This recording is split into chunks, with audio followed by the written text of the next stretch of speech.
Olá, bom dia, criançada, tudo bem? Estamos aqui para mais uma aula de literatura, né, no terceiro ano, e hoje nós vamos falar um pouquinho sobre a Clarice Lispector, né? Então, como nós vimos na aula anterior, nós trabalhamos na terceira geração modernista, e na terceira geração modernista nós temos também a chamada geração de 45, né? Ou geração pós-moderna. Então, nós já estudamos o João Guimarães Rosa e hoje nós vamos estudar a Clarice Lispector, tá? Que também foi um nome muito importante para a nossa literatura, certo?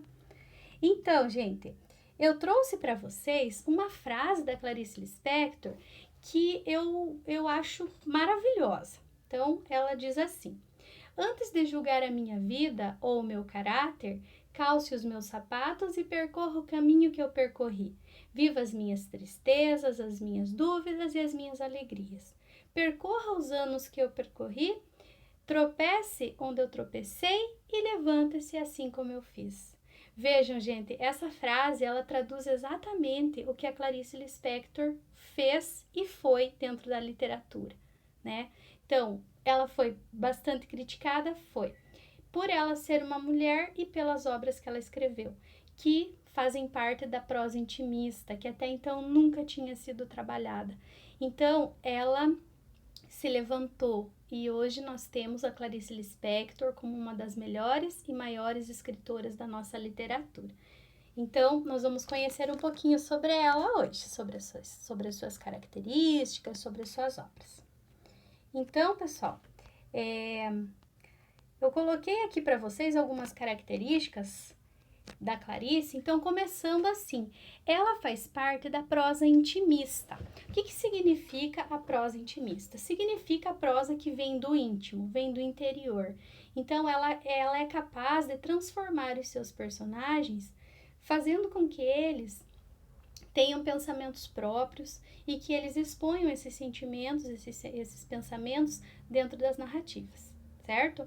Então, isso de expor essa dimensão interior do personagem é algo central nos textos da Clarice Lispector. Ela tem uma intensidade psicológica muito grande. Os personagens dela, eles são grandemente psicológicos, como eles falam. Por quê? Porque a intensidade deles, a intensidade de pensamento, a intensidade de organização de ideias são maiores do que os dos outros personagens de outros autores.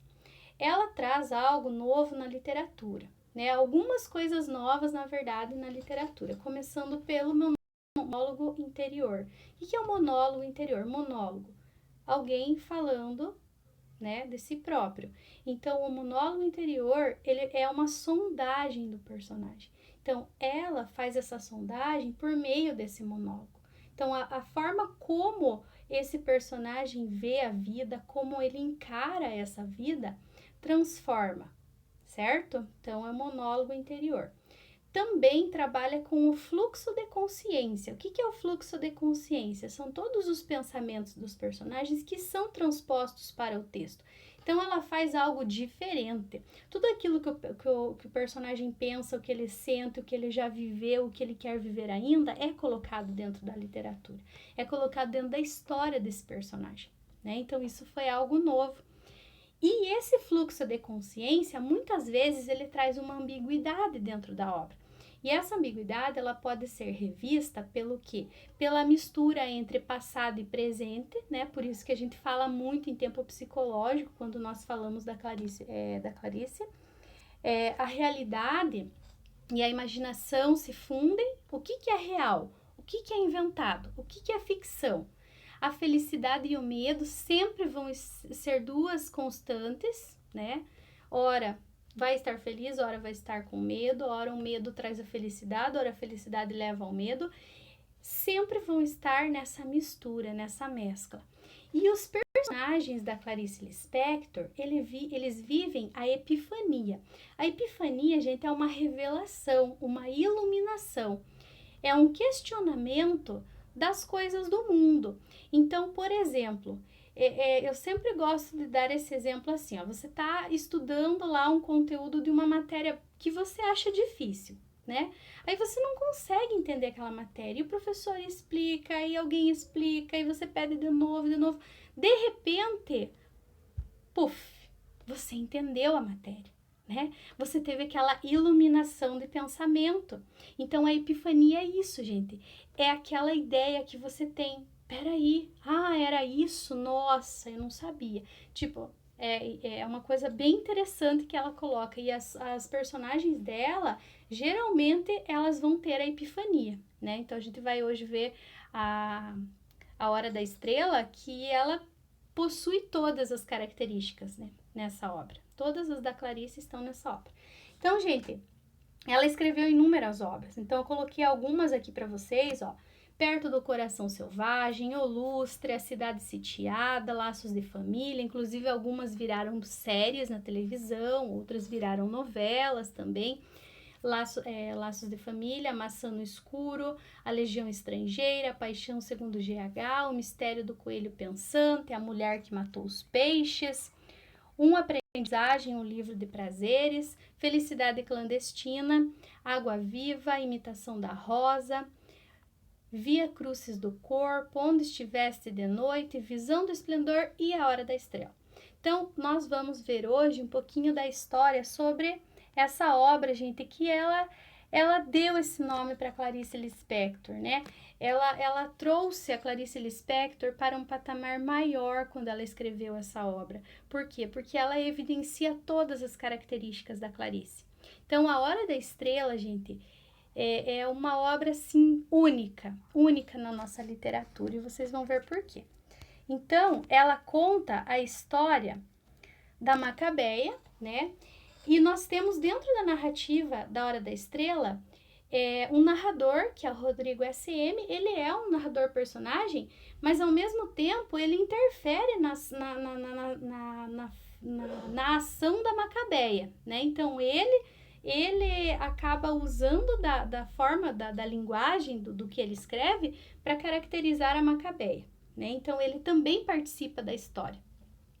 Ele é um escritor que está à espera da morte e ele acaba revelando, né, esses sentimentos que ele possui e também os sentimentos da Macabeia. Quem é a Macabeia? É uma nordestina, ela saiu do Alagoas, veio para o Rio de Janeiro e ela foi criada por uma tia que a maltratava muito. Então, aos 19 anos, ela tinha o corpo franzino e eles costumavam dizer que ela tinha 3 vícios. O primeiro vício era o quê? Comer cachorro quente, o segundo, tomar Coca-Cola e o terceiro, ouvir o rádio relógio. Então, ele era um radinho e daí ligava, ele colocava a hora, por exemplo, são 10 horas, 20 minutos e 30 segundos. E depois que falava a hora, tinha as pílulas do saber no intervalo. Então, nos intervalos, eles colocavam algumas coisas que são de conhecimento de mundo, de conhecimentos gerais. E ela gostava muito de ouvir aquilo para ela não se sentir tanto quanto as pessoas acreditavam que ela era ignorante. Então, gente, olhem as características que nós podemos encontrar dela. Isso aqui, ó, foi tirado da obra. Feia, virgem, tímida, solitária, ignorante, alienada e de poucas palavras.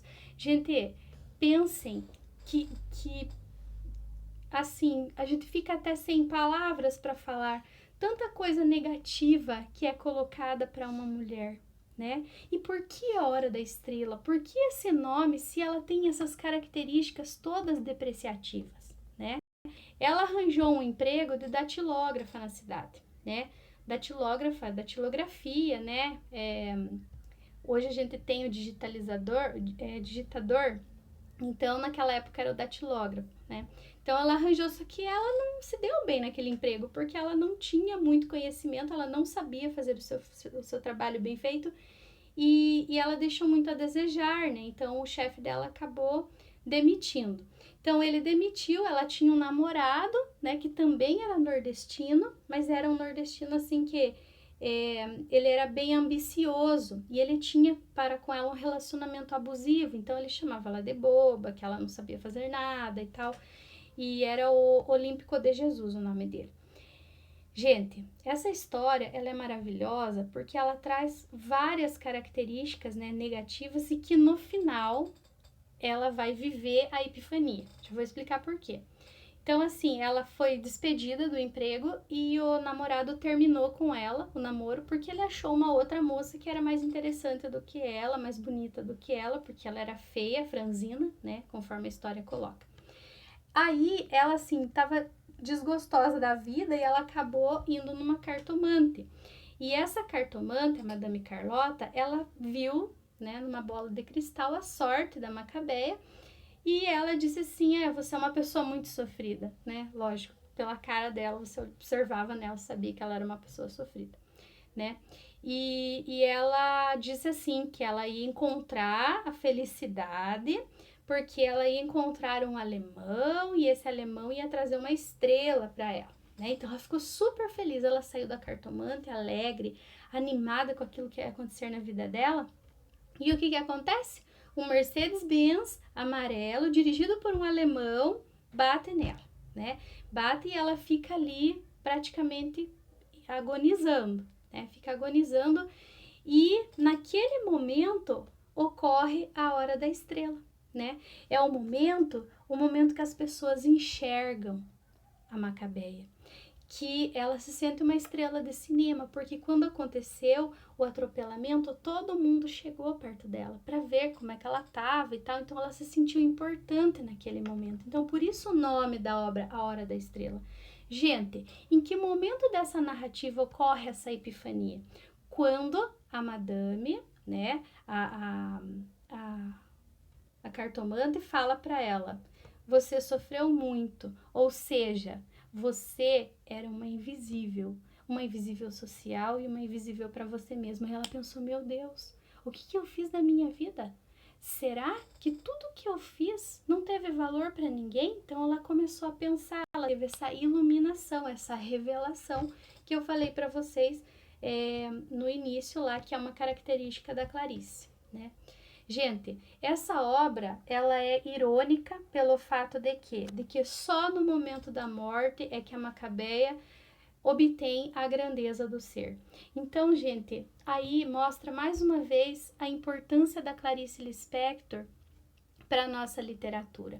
Olhem o que ela fez. Ela transformou uma personagem que não tinha valor nenhum perante a sociedade em uma estrela no final. Né? Então, ali nós temos monólogo interior, ali nós temos fluxo de consciência, né? Ali nós temos a epifania, todas as características que nós vimos que a Clarice tem, ela colocou nessa obra. Por isso que ela é uma obra que cai muito em vestibular, por isso que ela é uma obra que deve ser muito estudada. Inclusive, eu gostaria muito que vocês fizessem a leitura dessa obra, é uma obra muito gostosa de ler, é uma obra interessantíssima, certo? Então, gente, eu gostaria agora que vocês abrissem a apostila de vocês lá na página 36 e fizessem a leitura do Conto de Amor, que é um conto da Clarice Lispector, tá? Eu quero que vocês pausem o vídeo agora e façam essa leitura para a gente discutir essa questão que tá lá na apostila, certo? Então, após a leitura, gente, observem lá, ó, na letra A. Na obra de Clarice Lispector, é apontada a recorrência de temas que tratam do intimismo, certo? Aquele intimismo, aquela literatura que vem de dentro, de aspectos psicológicos dos personagens, principalmente das personagens femininas. Esse tema aparece no trecho acima? Com certeza. Né? Então, aparece sim, como eu falei para vocês, a Clarice, ela busca sempre trazer nas suas obras essas marcações que ela tem na sua escrita, mas de que forma? De que forma que isso aparece? Quando, gente? Quando ela percebe que o cotidiano social dela, ele é adequado para a vida dela. Porque ela é uma dona de casa, ela tem obrigações a cumprir, ela precisa cuidar do marido, ela precisa cuidar dos filhos, né? Mas a hora mais perigosa do dia, quando ela não tem nada mais para fazer, é o quê? É que ela começa a sentir falta de alguma coisa. né? Então, essa coisa que ela começa a sentir falta seria o quê? Seria um aspecto psicológico dela que está vindo à tona.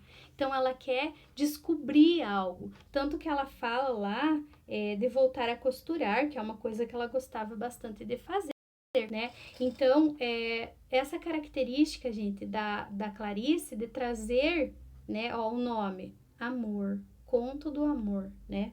Da obra Laços de Família, que é um livro de contos também, né? Uma sugestão aí de leitura que é muito interessante.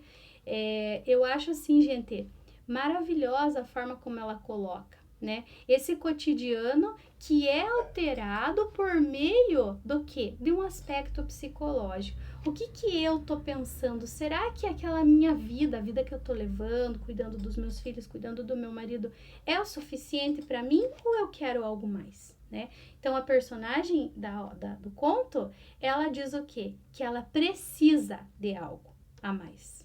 Em que momento? No momento em que ela não tem nada para fazer, que ela terminou todos os seus afazeres, que é o momento mais perigoso do dia, certo?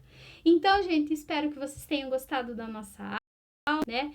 Eu adoro trabalhar com a Clarice Lispector, vocês perceberam, né? Eu me empolgo, começo a falar, mas ela é uma escritora única, né?